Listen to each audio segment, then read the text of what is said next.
एक दिल है हम एक जान है, एक दूजे के पहचान है, ठंडी ठंडी आए भरूं।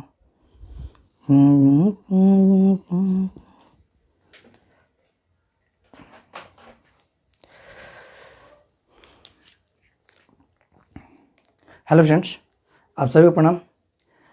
आज जो है आपका लेक्चर नंबर क्लास 10th के लिए 2 है, ठीक है। जबकि लेक्चर नंबर आपको बेसिक था 1 को मैंने अपलोड कर दिया है, आप सभी लोग देखें, ठीक है। देखने के साथ आप लोग को ठीक है, तो आप लोग देखें।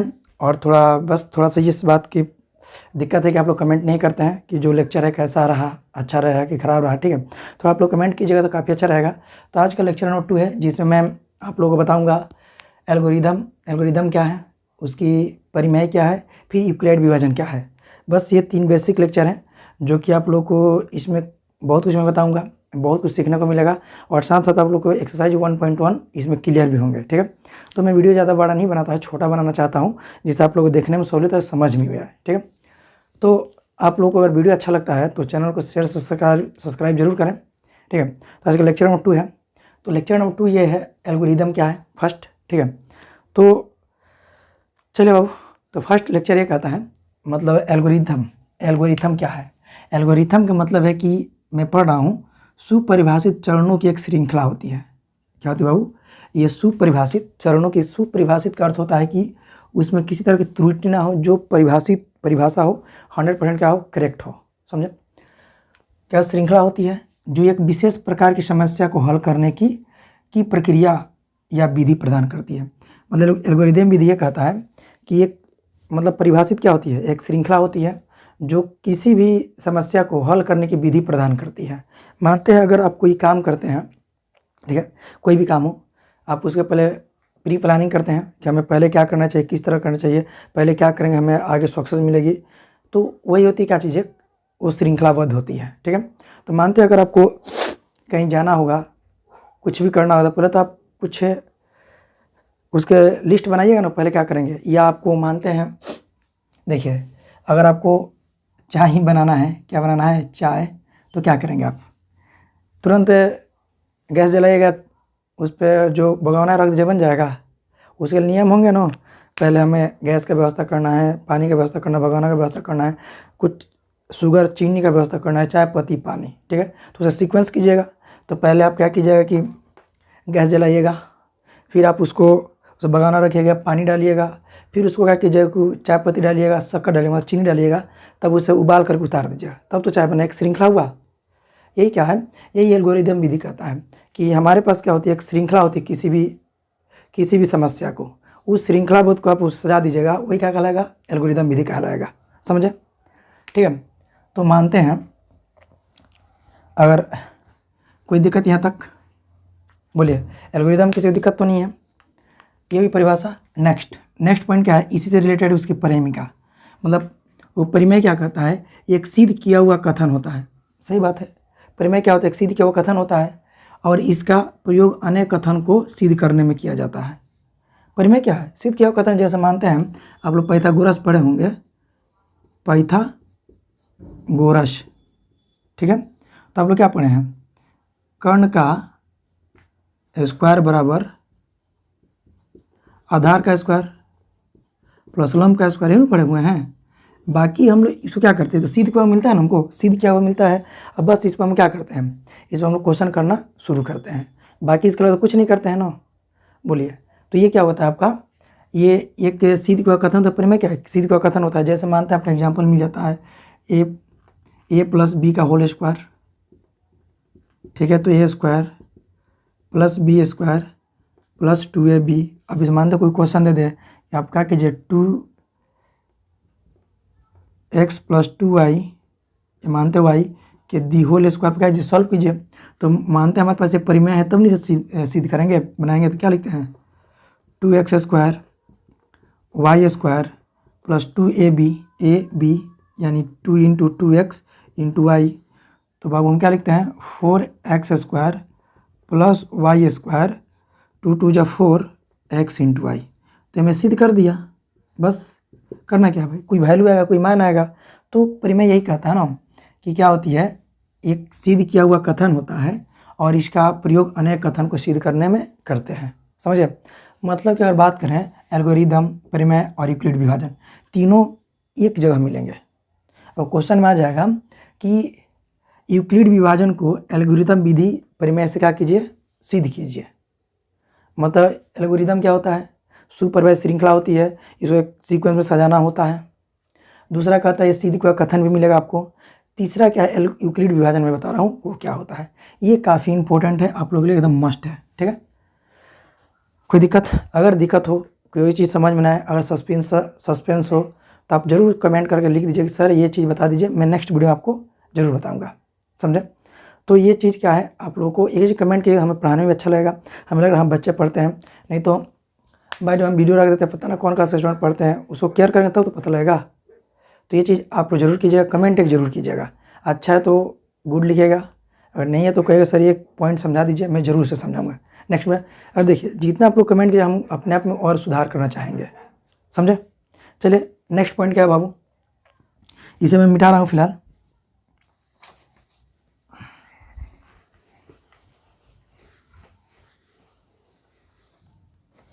चलिए इसमें सबसे मेन पॉइंट क्या है हमारा, यूक्लिड विभाजन परिमेय का। ये कहता है ना कि दिया, कहता है ये परिमेय कहता है कि दिया गया दो धनात्मक पूर्णांक ए और बी है।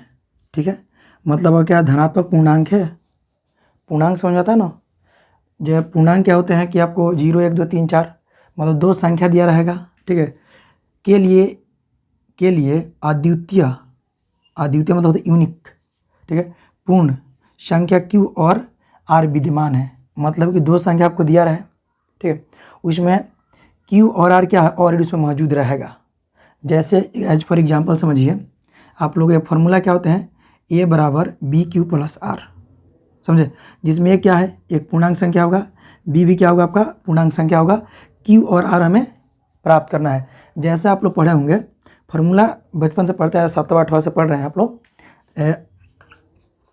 भाज्य बराबर होता है भाजक गुने भागफल प्लस का शेष।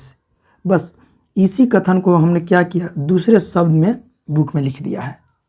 दूसरे शब्द में लिखने की वजह से बच्चे क्या रहे हैं, हबड़ाए हैं कि क्या होता है। इसको ये मान लिया है, इसको B, इसको Q, शेष को R, रिमाइंडर मान लिया है। करना क्या है, बस ये चीज़ को तो बताना हम लोग को 10वीं में, भाई कुछ नहीं है। देखिए मैं एक एग्जांपल लेता हूँ इसके लिए, और हाँ मेन बात तो यहाँ पे है। चलिए इसको समझे थोड़ा सा, मतलब इस पार्ट को उठा रहे हैं, A बराबर BQ प्लस R, जहाँ 0 बराबर RB। मतलब कहने का मतलब ये ना कि R का मान जब भी होगा या तो 0 के बराबर होगा, नहीं तो 0 से बड़ा होगा। ठीक है, दूसरा पॉइंट ये कहता है ना, R का मान कभी भी आएगा, पता है, B से छोटा आएगा। R का मान क्या आएगा, B से छोटा आएगा। समझे? ये चीज़ काफ़ी केयरफुली आप बात ध्यान रखिए कि R का मान कभी 0 के बराबर आएंगे, नहीं तो 0 से बड़े आएंगे। कभी आप देखें कि शेष जो बचे माइनस में बचा, नहीं ना बचा, अगर 0 माइनस में बचेगा, ऋणात्मक संख्या आएगा तो कहाँ से होगा। समझे? तो यही बात हम लोग आपको अभी समझा रहे हैं। ठीक है,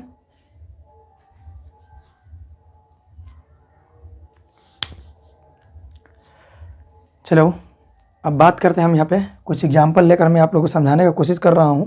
ठीक है, एग्जाम्पल मैं लूँगा। देखिए जो भी एग्जाम्पल होगा आपका एनसीईआरटी के बुक का कंसेप्ट है। देखिए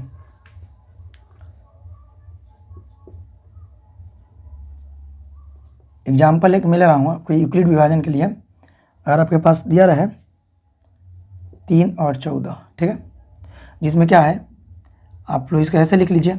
हालांकि यूक्लिड क्या होता है, एक भाग की लंबी प्रक्रिया भी होती है। मैं पहले लेक्चर में बताया था यूक्लिड विभाजन क्या है, भाग की लंबी प्रक्रिया है। ठीक है, चलिए बाबू अगर मैं बात करूँ 3 और 14 को, ठीक है, इसको डिवाइड कीजिए, 3 चौका 12, 2। हम क्या करेंगे, यहाँ पे छोड़ देंगे इसको। क्या करेंगे, इसको जब हम देखेंगे कि ये जो वैल्यू आया, R का मान आया, ये क्या है बाबू B, ये क्या आपका ये हमारे पास क्या मिला है, बी आर, ये हमारे पास क्यू ए। ध्यान से देखेंगे बाबू, हमारे पास दो संख्या थी, ए के मान क्या था 3, बी के मान क्या था, ए के मान 14, बी के मान 3, तो हमें क्या मिला, हमें मिला क्यू बराबर 4 और आर क्या मिला बाबू 2। यहाँ पे ध्यान दीजिए आप लोग, कहना क्या है, आर का मान कभी भी क्या होगा, बी से छोटा। देखिए आर है, आर का मान 2 है, बी का मान 3 है, तो आर का मान 2 से बी से छोटा आया है। हमें देखिए और क्या मिला, हमें पूर्णांक संख्या क्यू मिला। यही नु कहता है यूक्लिड विभाजन कि दिए गए दो धनात्मक पूर्णांक संख्या ए और बी, दो धनात्मक पूर्णांक ए और बी दिया गया था हमको, ठीक है, इसका अद्वितीय, ठीक है, मतलब यूनिक एक हल होंगे, यूनिक संख्या आएगी, कोई भी एक संख्या आएगी, ठीक है। पूर्णांक संख्या क्यू और आर, ये पूर्णांक मतलब क्या है बाबू, पूर्णांक मतलब होता है पूर्ण संख्या का, सॉरी बाबू, पूर्ण संख्या का मतलब होता है 0 1 2 3 4, उसमें 0 ही मौजूद रहेगा, इसलिए पूर्ण संख्या लिखा हुआ है। शायद ये पूर्ण संख्या नहीं दूसरी संख्या लिख देता कि कोई संख्या आएगी, कोई संख्या मतलब माइनस भी आ सकती है ना, ऋणात्मक संख्या आ सकती है, यही लिखा है, ठीक है। अब देखिए हमने Q और R प्राप्त किया, Q और R प्राप्त किया, बोलिए तो ये क्या होती है बाबू, यही क्या होती है, यूक्लिड विभाजन होती है, समझे। फिर क्या है बाबू, अब ध्यान दीजिए, अब क्या है, इसको यूक्लिड विभाजन कर लिए, हमको क्या करना है ना, एक की श्रृंखला बनाना है। तो करना क्या है बाबू, पहले ए के मान लिखिए, A B Q plus R, ढूंढिए तो बाबू, ए के मान क्या है 14, बी के मान क्या है 3, क्यू के मान क्या है बाबू 4, आर का मान क्या है 2। यही क्या होता है बाबू, यही हमारे यूक्लिड विभाजन होता है, इसी को एल्गोरिथम कहते हैं। ऐसा नहीं कि केवल एक, ऐसा नहीं कि एक ही एथीम होगा, एक ही श्रृंखला 5 6 7 8 स्टेप भी हो सकते हैं। एक और एग्जाम्पल समझिए बाबू, एग्जाम्पल एक और लेते हैं एग्जाम्पल लेते हैं एक और, समझिएगा। और आपको दिया रहा है 5 39, ठीक है,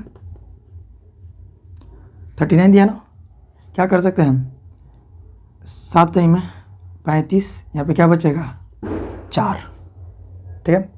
और देखेंगे ध्यान से, ये तो आपका ए का मान दिया है ना, क्या दिया है यहाँ पे, ए का मान दिया है, ये आपका बी का मान, क्यू आर में प्राप्त किया।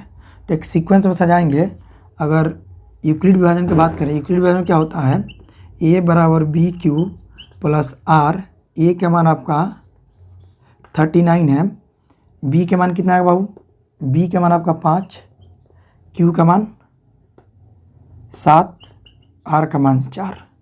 और ध्यान से देखेंगे तो ये क्यू का वैल्यू है, ये आर का वैल्यू है, ये बी का वैल्यू है।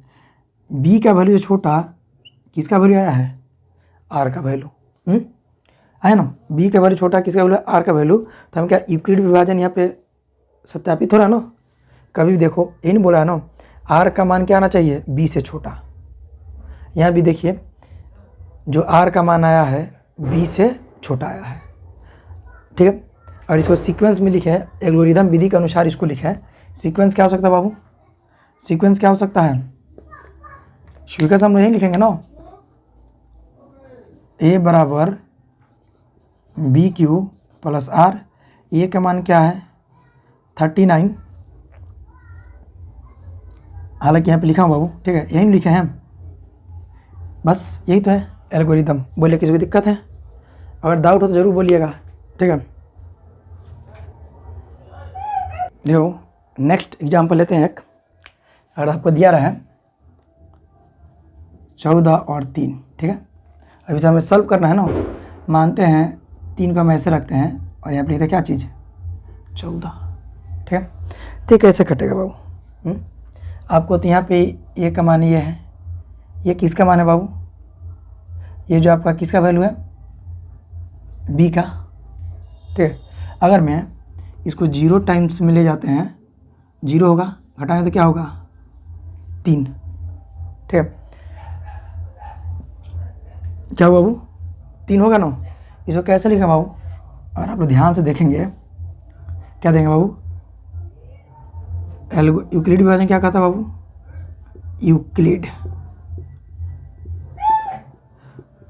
विभाजन ये कहता है ना a बराबर बी क्यू प्लस आर। ए का वैल्यू क्या है 3, बी का मान क्या है बाबू 14, अब आर क्यू का मान कितना है 0, आर का मान कितना है 3। अगर इसको मल्टीपल करेंगे तो लगभग हमारे पास क्या आएगा 3 तो आएगा, सही है। यहाँ पे क्या है ना, यहाँ पे कहने का मतलब ये है कि आर का मान क्या है, आर और बी, यहाँ पे आर के मान देखेंगे, बी का मान, आर का मान छोटा है बी के मान से, क्या हो सकता है यूक्लिड विभाजन है। यूक्लिड विभाजन यही कहता है ना कि जो आपका आर का मान आएगा ना बी से छोटा आएगा, और आर का मान जो आएगा या तो 0 के बराबर आएगा नहीं तो 0 से बड़ा आएगा। एक कंडीशन है, बाकी कुछ नहीं है, समझे।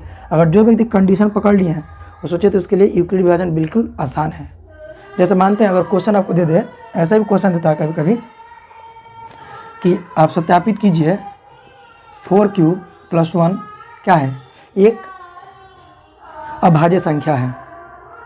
तो भाई अभाज्य संख्या है वो भी किसके प्रयोग से, यूक्लिड विभाजन के प्रयोग से, ठीक है बाबू। तो इसमें क्या करना है ना, यूक्लिड विभाजन का प्रयोग करके हम क्या करना है, सिद्ध करना है कि अपरिमेय संख्या है। तो भाई इसमें हम कैसे जानेंगे कौन बी का मान होगा, कौन आर का मान होगा, मेन बात यह ना। तो इस तरह क्वेश्चन में ये जो दिया है ना, हम लोग समझिए बी क्यू प्लस आर दिया ना, तो 4 जो है किसका वैल्यू है बी का मान क्या है 4, आर का मान क्या है 1, समझे। तो हम लोग आर का मान क्या कहता है कि 0 से, और क्या होता है देखिए 0 से बड़ा और बी से छोटा, यानी बी का मान क्या है 4 है ना। तो यानी हम क्या लिख सकते हैं, आर का मान 1 2 3, क्योंकि 4 से छोटा कह रहा है ना यहाँ पे। यूक्लिड में क्या कहता है 4 से, मतलब बी का मान क्या होना चाहिए, सॉरी आर का मान जो होना चाहिए बी से छोटा। तो बी का मान 4 है तो आर का मान यही होगा। तो हर स्टेप में हम क्या करेंगे 1 2 3 रख के सिद्ध करेंगे, देखेंगे कि ये भाग लगता है कि नहीं लगता, भाज्य है कि अभाज्य है। भाज्य किसे कहते हैं, जो किसी दूसरी संख्या से कट जाए तो भाज्य है, समझे, राइट। तो क्या है बाबू, ये हमारे लिए मायने रखता है, इंपॉर्टेंट है, इस पर क्वेश्चन भी है, अभी क्वेश्चन भी कराएंगे।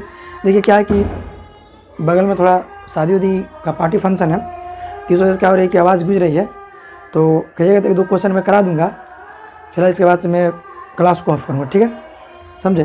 तो ये क्वेश्चन मैं कराऊंगा, कंसेप्चुअल क्वेश्चन है, हालांकि आपको बुक का क्वेश्चन एनसीईआरटी का क्वेश्चन है, मैं 1 2 क्वेश्चन का मैं ज़्यादा नहीं कराऊंगा, समझे। चलिए 2 क्वेश्चन लेते हैं। चलो आप ध्यान दीजिए, हालांकि बहुत सारे क्वेश्चन ये भी आते हैं, यूक्लिड एल्गोरिथम विधि से हमें क्या करना है, HCF निकालना है। क्या निकालना है, HCF, मतलब इस प्रयोग करके हम क्या कर सकते हैं, HCF निकाल सकते हैं। HCF निकालने के लिए क्या होता है बाबू, HCF अगर निकालते हैं कोई भी सीक्वेंस, मान लेते हैं अगर ये कोई भी सीक्वेंस है, ठीक है, तो कहने का मतलब ये है HCF के लिए उस सीक्वेंस का, ठीक है, वे संख्या लेते हैं जो सब में मौजूद होता है, उसका घात क्या होता है, सबसे कम होता है। मतलब कि वे संख्या लिया जाता है जिसकी घात सबसे कम होती है, ठीक है। एलसीएम के लिए क्या होता है बाबू, एलसीएम के लिए होता है क्या ना, मतलब कोई भी सीक्वेंस होता है, कोई भी मतलब चेन होता है, श्रृंखला होती है, उसमें से वे संख्या लेते हैं जिसकी मतलब सब में वही संख्या लेंगे जिसका घात क्या होगा, अधिकतम होगा। क्या होगा बाबू, इसमें लेते हैं अधिकतम घात वाला, अधिकतम घात, समझे। तो ये क्या है, हम मतलब यूक्लिड एल्गोरिथम प्रयोग करके हम लोग किसी भी संख्या को HCF और LCM आसानी से प्राप्त कर सकते हैं, समझे। तो मैं एक क्वेश्चन ले रहा हूँ, 2 क्वेश्चन, उसका HCF और LCM निकाल करके मैं बताऊंगा आप लोगों को तुरंत, ठीक है। चलो क्वेश्चन आपका क्या है, लिए हैं 135 225, बोला गया है कि इसको यूक्लिड विभाजन यूक्लिड एल्गोरिदम विधि का प्रयोग करके एचसीएफ ज्ञात करें। ठीक है, तो कैसे होता है बाबू, 225 है, हालांकि सब जानते हैं बड़ी संख्या को बीच में रखते हैं और छोटी संख्या बाहर, मतलब कि आप लोग देखा जाए ए का मान बी का मान, समझे।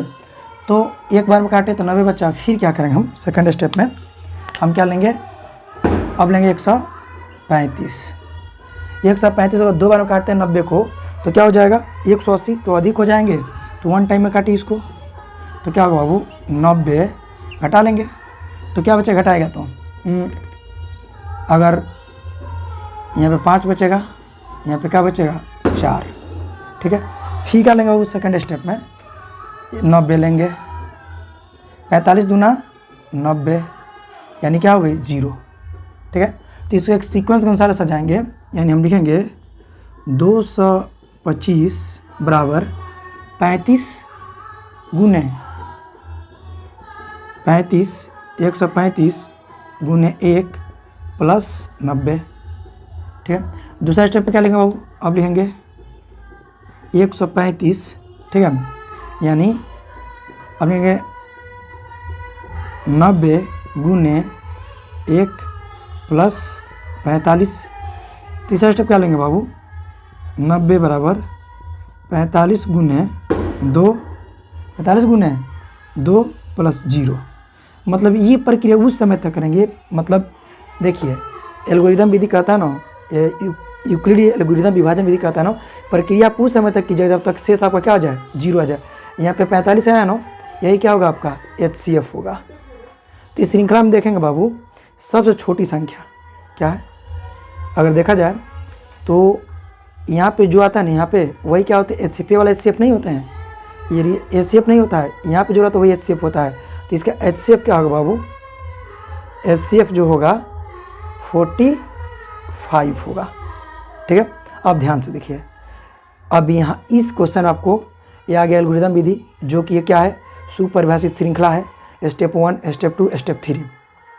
मतलब ये प्रक्रिया उस समय तक करते हैं कि जब ये रिमाइंडर क्या हो जाए 0 आ जाए, जब 0 आएगा छोड़ देंगे, उसके बाद हम क्या करेंगे HCF निकालेंगे, समझे। HCF क्या निकालेंगे, जो लास्ट स्टेप का जो आपका B का वैल्यू होता है ना, समझे, जो B का वैल्यू होता है क्या होता है आपका, क्या होता है HCF होता है, समझे।